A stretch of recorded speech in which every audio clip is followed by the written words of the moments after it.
Good morning friends. हमारे दिन की शुरुआत हो गई है और आज है डे 21 आउट ऑफ 60। डेट है 7 जुलाई 2025 और टाइम ऑलमोस्ट 8 o'clock हो चुके हैं। फर्स्ट ऑफ ऑल टेबल को अरेंज करके फिर टू डू लिस्ट तैयार करते हैं। टू डू लिस्ट में जो मतलब अभी 5 डेज़ तो मैंने कुछ अलग पढ़ा था, उसके बाद संडे को करंट अफेयर्स का रिवीजन किया था, लेकिन मैं इससे पहले जो जून में टू डू लिस्ट को फॉलो कर रही थी अब मैं वापस से उसी को फॉलो करूँगी। उसमें मैं सबसे फर्स्ट ऑफ ऑल एक प्री का मॉक लगाती हूँ। उसके बाद मैं क्वांट का टॉपिक वाइज प्रैक्टिस करती हूँ, जिसमें जैसे नंबर सीरीज ले लिया, सिंप्लीफिकेशन ले लिया, परसेंटेज ले लिया, एवरेज, है ना। एंड इवनिंग की शिफ्ट में मैं पीओ मेंस की पीडीएफ करती हूँ सोल्व, और अगर जिस दिन पीडीएफ ओपन नहीं होती है उस दिन मैं क्लासेस देख लेती हूँ। एंड देन नाइट की शिफ्ट में मैं एडिटोरियल करती हूँ, खुद से रीड करती हूँ, उसके बाद में वीडियो देखती हूँ और फिर करंट अफेयर्स करती हूँ।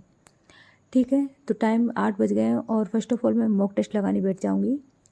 सबसे पहले टाइमर को रीसेट करते हैं और रीसेट करने के बाद अब मैं मॉक लगाऊंगी। मॉक में अभी हमको पता है कि आईबीपीएस पीओ ने पैटर्न चेंज कर दिया है, जिसमें उसने इंग्लिश को एज इट इज़ रखा है, लेकिन और नंबर ऑफ़ क्वेश्चन को भी एज इट इज़ रखा है, बट रीजनिंग में जो नंबर ऑफ़ क्वेश्चन 35 ही है, बट मार्क्स 5 इंक्रीज़ कर दिए हैं, मतलब कि 35 से 40 मार्क्स कर दिए हैं। और वहीं क्वांट में इन्होंने क्वेश्चन 35 ही रखे हैं, बट मार्क्स को डिक्रीज़ कर दिया है और मार्क्स 30 कर दिए हैं। अभी जो मैं गाइड ली की मॉक लगा रही हूँ उसमें तो उन्होंने ऐसा किया है कि रीजनिंग में 5 मार्क्स इंक्रीज़ करने के लिए इन्होंने एक पजल या सिटिंग अरेंजमेंट को थोड़ा टफ कर दिया है, लेंथी कर दिया है, और ईच क्वेश्चन 2 मार्क्स का कर दिया है, जिसमें से जो 5 क्वेश्चन होते हैं वो 10 मार्क्स के हो गए, तो 5 क्वेश्चन बढ़ गए ऑटोमेटिक। एंड क्वांट में इन्होंने ये किया है कि जो बच्चों को ईजी लगता है जो पोर्सन नंबर सीरीज का और स्पीड मैथ का जो सिंप्लीफिकेशन अप्रोक्सीमेशन, इन्होंने वहीं पे क्या किया है, वो 10 क्वेश्चन जो आते हैं 5 नंबर सीरीज के और 5 सिंप्लीफिकेशन के, तो 10 क्वेश्चन में पहले बच्चे आराम से 10 मार्क्स ले लेते थे, और वहाँ पे क्या है वो स्पीड में उनको तुरंत सॉल्व करके एज ले लेते थे मार्क्स में। बट इन्होंने यहाँ पे क्या किया है, 10 क्वेश्चन को 5 मार्क्स का ही कर दिया है, मतलब ईच क्वेश्चन 0.5 मार्क्स का। तो ये तो गाइडली वालों का पैटर्न है, बट हमें अभी भी श्योर नहीं है क्योंकि उन्होंने बताया नहीं है कि कौन सा टॉपिक कितने मार्क्स का आएगा। वो तो एग्ज़ाम में जाके पता चलेगा कि उन्होंने क्वेश्चन को मतलब 2 मार्क्स का किया है या फिर 0.5 मार्क्स का किया है, या फिर उन्होंने कुछ अलग तरीके से बाइफरकेशन किया है। इसलिए मतलब सिर्फ हम प्रैक्टिस कर सकते हैं और कुछ भी नहीं, हमें पता भी नहीं है कि कैसे क्या रहेगा सिस्टम।